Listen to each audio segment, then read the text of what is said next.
Everybody, my name is Joe. I'm Nathan's uncle, and thank you very much, each and every one of you, for coming. I need to take a breath of air, so I think you probably... We're all in this together, so... Everybody hear me fine? Yes. Good. We're all in this together, so let's all take a deep breath of air in and out. So, here we go. In. Have you noticed I'm missing a tooth? And out. In once again. And out. Fantastic. I'm the MC today. I'm the Master of Ceremonies, and I'm pleased about that because I've never been the master of anything. But, I would like to say that, by the way, if I kind of like the idea of being, besides Master of Ceremonies, I would like to be a teacher for a few minutes. So my name is Seanborn, so I'd like everybody to say, good afternoon, Mr. Seanborn. Good afternoon, Mr. Seanborn. Thank you very much. I feel like I put that down. Yeah, teacher. My wife is always saying that you should live your life each day at a time and enjoy every bit of it. And I always listen to my wife because when you're a child and you go to school, you listen to your teacher, and when you're an adult, you listen to your wife. And I think Nathan did live every moment to its fullest. It was a short time, but we can seek some solace in the fact that he was a very, very, very happy kid. All the shots, all the photographs we've seen of you kids playing with Nathan, wherever it may be, whether it's on the baseball field or when he's running around dressed up as Batman, the 100-mile house, picking pumpkins, all that sort of thing. He's always got a great big smile on his face. And I remember him, you know, I don't know if he's still doing this, but he used to always be pestering me to look at him. He'd be like, Joey, he'd come add a Y to my name, Joey, Joey, Joey. And I'd be like, what, Nathan? Joey, Joey. And I'd look, and he'd go like, look. And I was like, yeah, so what? And then and Joey, Joey, look. And I'd look, and he'd go. Yeah. A very, very, very, very happy boy.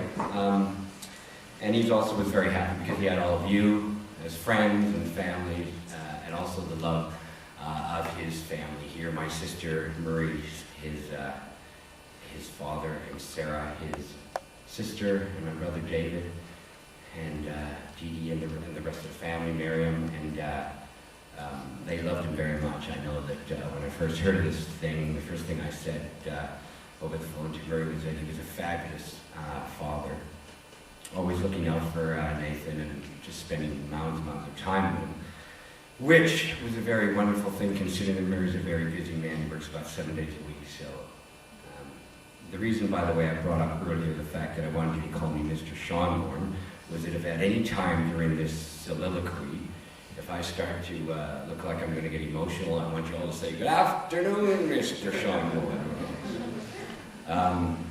Yeah, wonderful father, Murray, and of course Sarah, who was just Nathan's buddy, pals. You know, they hung out together. Sarah was always looking out for him. Every time I remember being here on a trip over to Vancouver, wherever we were, she was always looking out for Nathan, and I know that they were crazy about each other. And of course, my brother David, probably the most fabulous uncle in the world, who, by the way, when he heard my first draft of what I was going to say today, just looked at me and paused and went, awkward. Which, as you know, is what Nathan used to always say. And, but I'm very, very happy to be here in support of him. And yes, okay.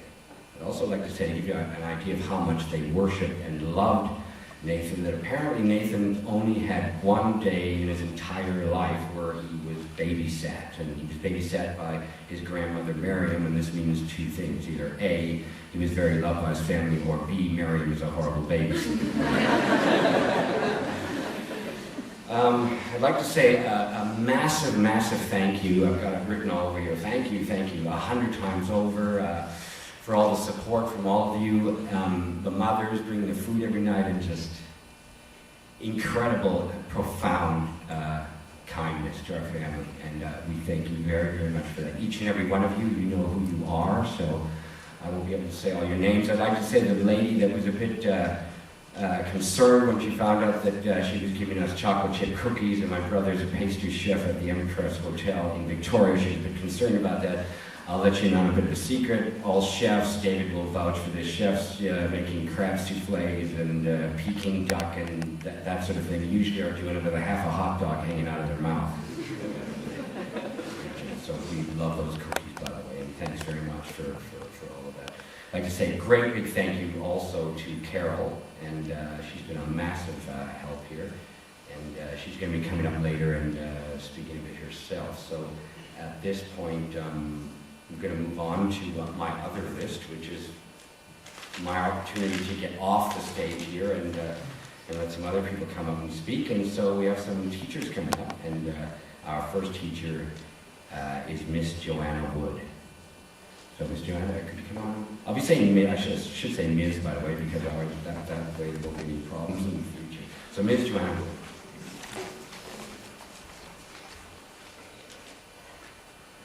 I was Nathan's teacher in grade 4.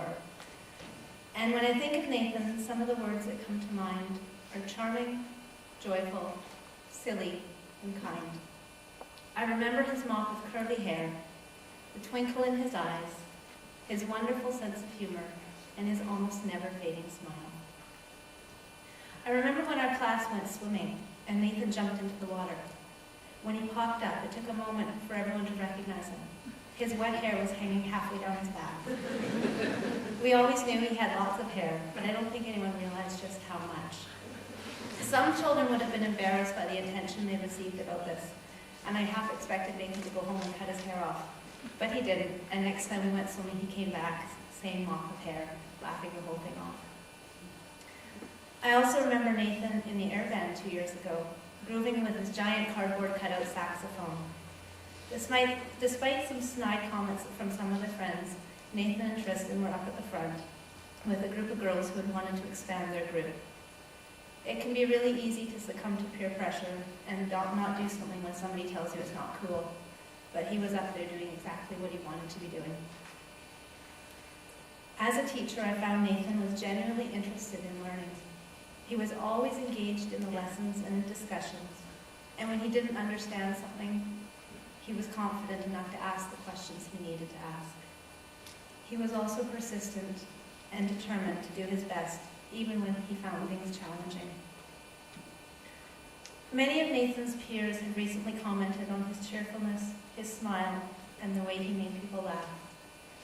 Nathan truly embodies someone who lived life to the fullest and found joy in even the littlest things. Over the years, Nathan's name has popped up time and time again in the staff room when teachers have been mentioning students who act as positive role models for their peers. So many of us were struck by how kind and gentle he was. Nathan demonstrated thoughtfulness and sensitivity towards his peers, regardless of who they were or who their friends were. Nathan certainly could be silly and he could get caught up in the antics of his friends, but he was always well-intentioned. Mr. Cannon mentioned to me that the last conversation he had with Nathan was after he had been hurt during an incident on the playground. Nathan was okay, and all he cared about was making sure the other student didn't get into trouble. Nathan was the kind of child who would willingly work with anyone. I knew I could put him in any group or with any partner, and he would do his best every time. This year, Nathan demonstrated tremendous patience and care with his grade 2 buddy. He consistently acted with sensitivity and kindness in a way that many others would have found difficult with this child. Nathan's family can take comfort in knowing they raised a child who touched so many lives in such a positive way. What remarkable people you must be to have raised such an extraordinary young man. When a boy like Nathan dies, it's hard to understand why, and likely we never will. But hopefully we can all take a part of Nathan's spirit home with us today and try to live our lives the way he did, with kindness, with empathy, with patience, with joy, with determination. So be silly sometimes. Smile, laugh, Remember Nathan and live your life